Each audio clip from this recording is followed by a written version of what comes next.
Bismillahirrahmanirrahim. Assalamualaikum warahmatullahi wabarakatuh. Ke bawah Duli Yang Maha Mulia Paduka Seri Baginda Sultan Haji Hassan Al-Bolkiah Muizzaddin Wad Daulah Ibni Almarhum Sultan Haji Umar Ali Saifuddin Sa'adul Hari Waddin, Sultan dan Yang di-Pertuan Negara Brunei Darussalam bertitah menegaskan negara Brunei Darussalam adalah Brunei yang benar-benar yakin dan sabar untuk membiasakan diri dengan vaksin ketuhanan dalam menghadapi wabak. Kerana itu, tegas Baginda, sampai sekarang negara masih belum berhenti dari berzikir dan berdoa. Baginda juga menaruh keyakinan bahawa apa yang berlaku kepada negara Brunei Darussalam yang sudah lebih setahun mengalami keajaiban sifar dari jangkitan tempatan adalah berpunca dari keberkatan mendekati Allah. Ke bawah Duli Yang Maha Mulia menegaskan demikian dalam titah perutusan sempena Hari Raya Aidiladha tahun 1442 Hijrah 2021 Masihi yang disiarkan secara langsung ke seluruh negara. Menyentuh mengenai takbir dan tahmid sebagai kalimat agung, ke bawah Duli Yang Maha Mulia menekankan tidak diragukan lagi dengan mendengar takbir, jiwa akan bertambah teguh.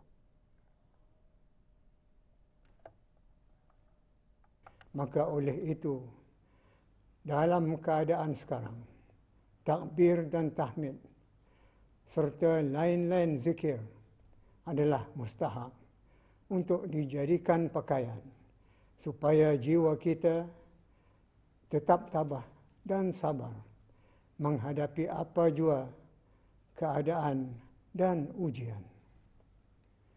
Di antara ujian yang masih menekan dunia ialah ketakutan kepada wabak coronavirus. Dan ditambah lagi, akhir-akhir ini muncul pula varian baru yang menurut pakar lebih pantas merebak dan mudah menular.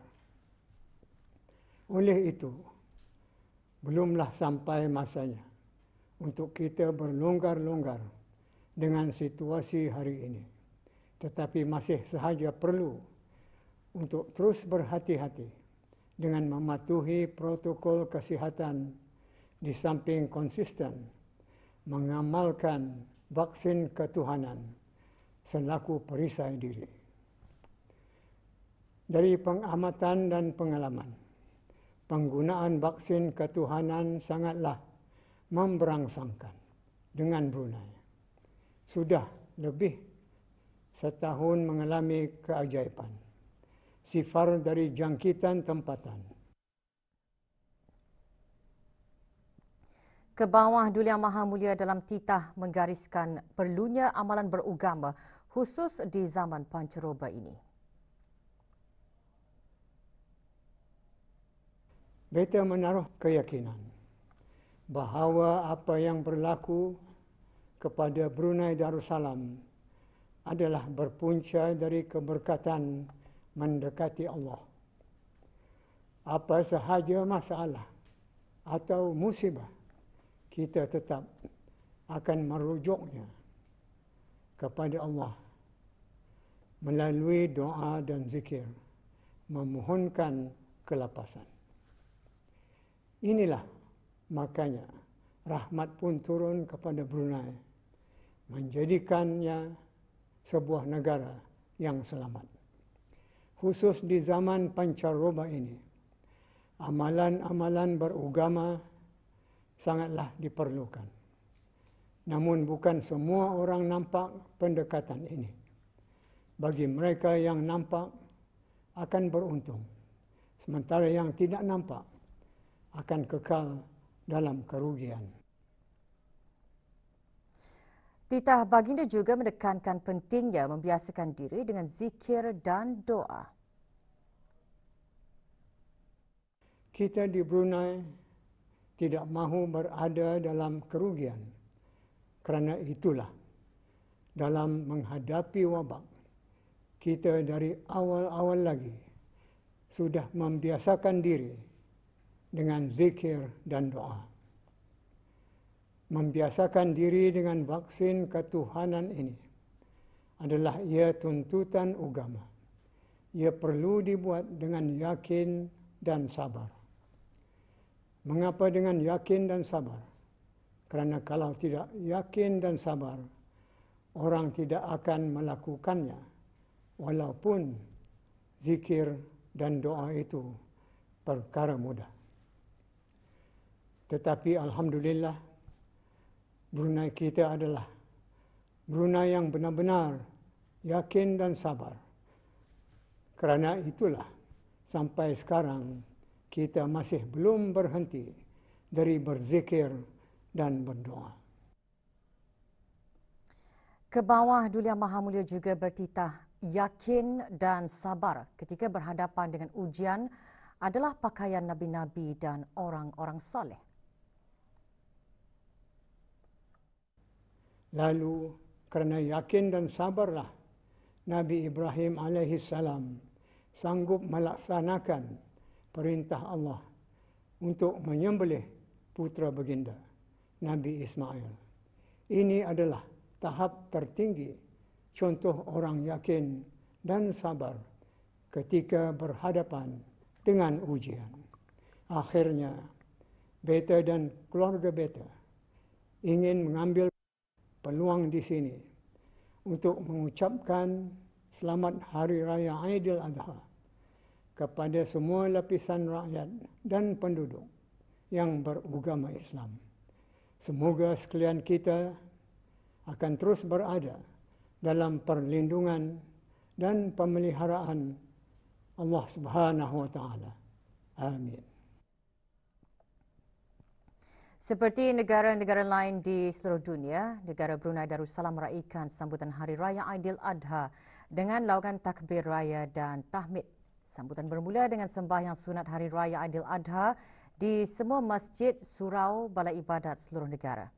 Kebawah Duli Yang Maha Mulia Paduka Seri Baginda Sultan Haji Hassanal Bolkiah Muizzaddin Wad Daulah, Ibni Almarhum Sultan Haji Umar Ali Saifuddin Sa'adul Khariwaddin, Sultan dan Yang di-Pertuan Negara Brunei Darussalam berangkat menyertai rakyat dan penduduk baginda menunaikan sembahyang sunat Hari Raya Aidil Adha di Jamiah Sri Hassanal Bolkiah, Kampung Kiarong pagi tadi.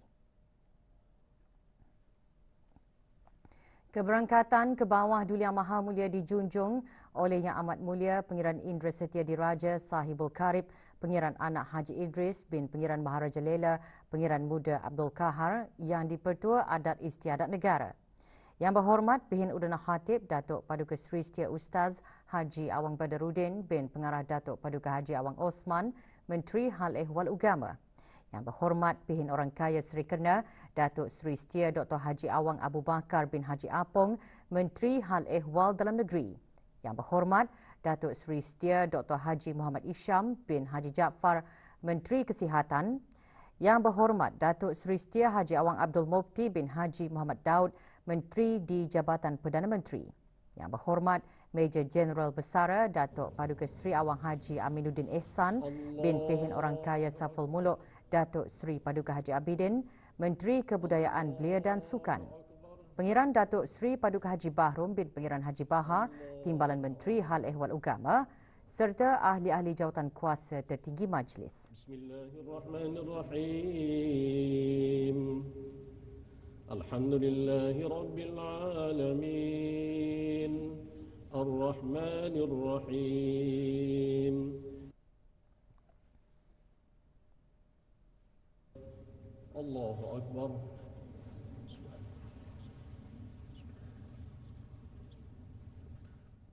Berangkat sama Paduka anak anda dan adinda ke bawah Duli Yang Maha Mulia, Duli Yang Teramat Mulia Paduka Seri Pengiran Muda Mahkota Pengiran Muda Haji Al-Muhtadi Billah, Menteri Kanan di Jabatan Perdana Menteri, Duli Yang Teramat Mulia Paduka Seri Pengiran Muda Abdul Malik, Duli Yang Teramat Mulia Paduka Seri Pengiran Muda Abdul Matin, dan Duli Yang Teramat Mulia Paduka Seri Pengiran di Gadong Sahibul Mal Pengiran Muda Haji Jeffrey Bolkiah.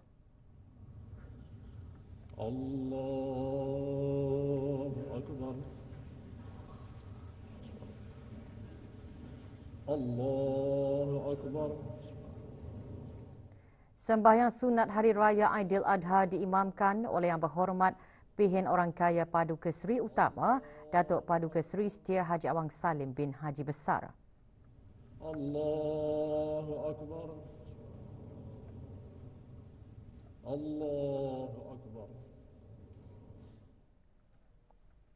Berita lanjut mengenai keberangkatan ke bawah Duli Yang Maha Mulia menunaikan sembahyang sunat Hari Raya Aidiladha dan Majlis Ibadah Korban Sunat ke bawah Duli Yang Maha Mulia Paduka Seri Baginda Sultan Haji Hassan Al-Bolkiah Muizzaddin Wad Daulah Ibni Almarhum Sultan Haji Umar Ali Saifuddin Sa'adul Khari Waddin Sultan dan Yang di-Pertuan Negara Brunei Darussalam dan ke bawah Duli Yang Maha Mulia Paduka Seri Baginda Raja Isteri Pengiran Anak Hajah Saleha binti Almarhum Pengiran Pemanca Pengiran Anak Haji Muhammad Alam serta kerabat baginda sempena Hari Raya Aidiladha akan dapat diikuti dalam berita TV selanjutnya. 4 kes import baharu jangkitan COVID-19 dicatatkan kemarin. Kementerian Kesihatan dalam siaran akhbarnya memaklumkan jumlah keseluruhan kes COVID-19 di negara Brunei Darussalam meningkat kepada 309 kes. Kes 306, seorang lelaki warga negara Indonesia berumur 43 tahun. Beliau mengalami demam panas, batuk dan selsema sejak 11 Julai 2021. Kes 307, seorang lelaki warga negara Filipina berumur 47 tahun. Beliau mengalami sakit kepala sejak 15 Julai 2021.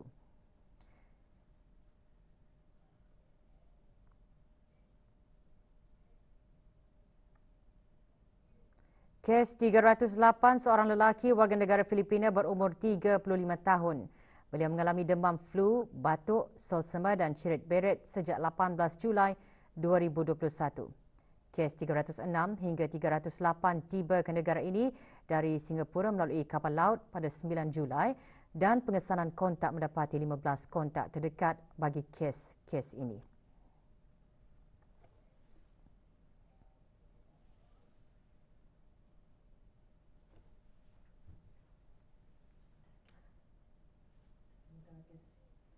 Sementara kes 309, seorang perempuan warga negara Filipina berumur 42 tahun yang tiba dari Manila pada 7 Julai 2021.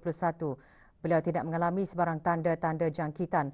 Pengesanan kontak mendapati tiada kes terdekat bagi kes ini. Semua kes dikesan semasa berada dalam kuarantin dan keseluruhan pengendalian perjalanan semasa ketibaan serta pengasingan diri mengikut SOP yang sedia ada. Dengan itu, 41 kes aktif kini dirawat di Pusat Pengasingan Kebangsaan dan semuanya dalam keadaan baik. Sementara 4 kes sembuh dilaporkan hari ini.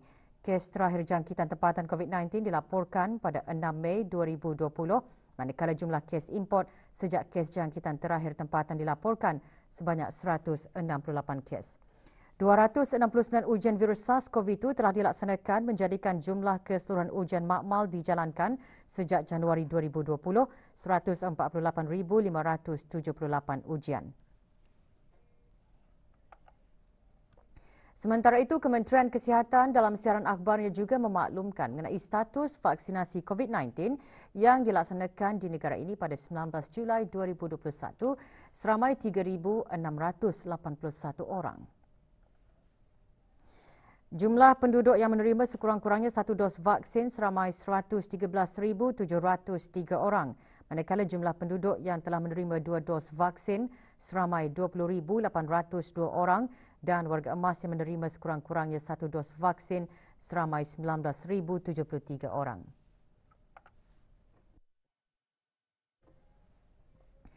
Laungan takbir bergema di semua masjid dan surau di seluruh negara malam tadi menandakan negara Brunei Darussalam menyambut Hari Raya Aidiladha dengan tumpuan di Jami Asri Hassan Al-Bolkiah, Kampung Kiarong. Allahu Akbar, Allahu Akbar.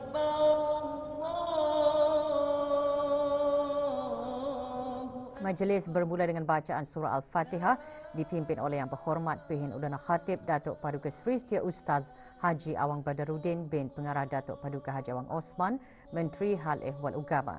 Majlis juga diisikan dengan tazkirah disampaikan oleh Awang Haji Muhammad Khairul Azhar bin Idris, Pegawai Perkembangan Ugama, Kementerian Hal Ehwal Ugama, yang antara lain menyentuh mengenai sunat melaungkan takbir dengan suara yang nyaring sama ada di rumah, masjid atau sebagainya pada malam Hari Raya Fitrah dan Hari Raya Adha.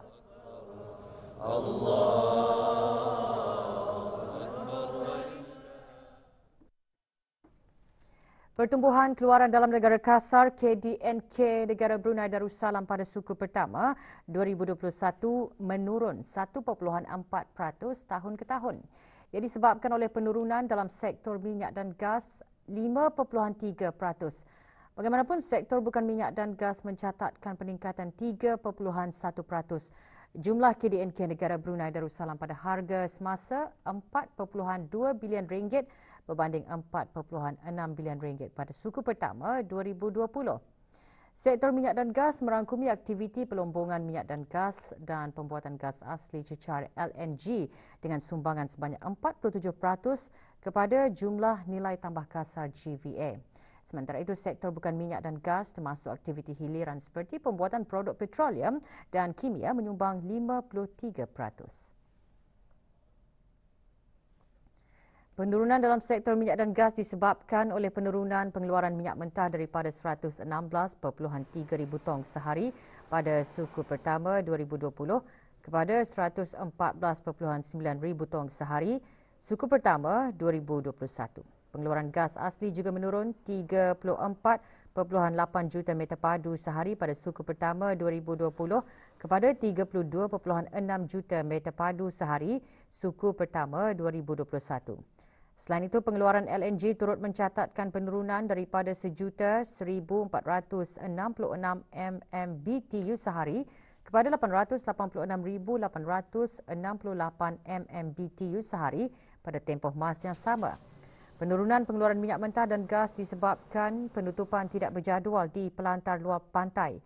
Manakala penurunan pengeluaran LNG disebabkan bekalan gas yang terhad berikutan aktiviti penyelenggaraan berjadual dan tidak berjadual. Sementara itu, sektor bukan minyak dan gas terutamanya aktiviti hiliran terus menunjukkan peningkatan pengeluaran produk petroleum dan kimia meningkat dengan GVA sebanyak RM337 juta pada harga tetap suku pertama 2021 daripada RM294.9 juta pada suku pertama 2020. Ini diikuti peningkatan subsektor perdagangan borong dan runcit selaras dengan peningkatan permintaan domestik berikutan sekatan perjalanan keluar negara yang masih dikuatkuasakan bagi mencegah penularan pandemik COVID-19. Peningkatan subsektor selaras dengan peningkatan jualan runcit yang didorong oleh jualan di Gedung Sebeneka. Subsektor perkhidmatan kesihatan juga meningkat berikutan peningkatan dalam aktiviti perkhidmatan kesihatan bagi sektor kerajaan dan sektor swasta.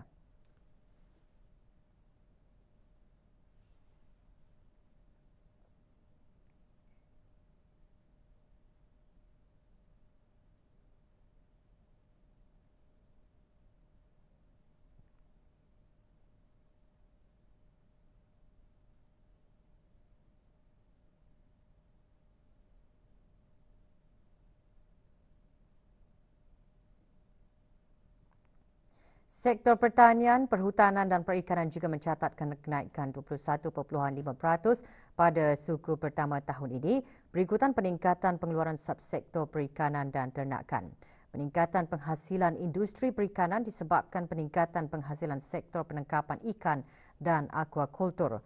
Hasil keluaran tangkapan nelayan kecil-kecilan penyumbang terbesar peningkatan penghasilan sektor penangkapan ikan. Manakala penyumbang utama peningkatan sektor akuakultur adalah daripada peningkatan keluaran melalui subsektor ternakan udang. Sementara itu, peningkatan aktiviti ternakan disebabkan peningkatan pengeluaran daging kerbau, ayam pedaging dan daging kambing.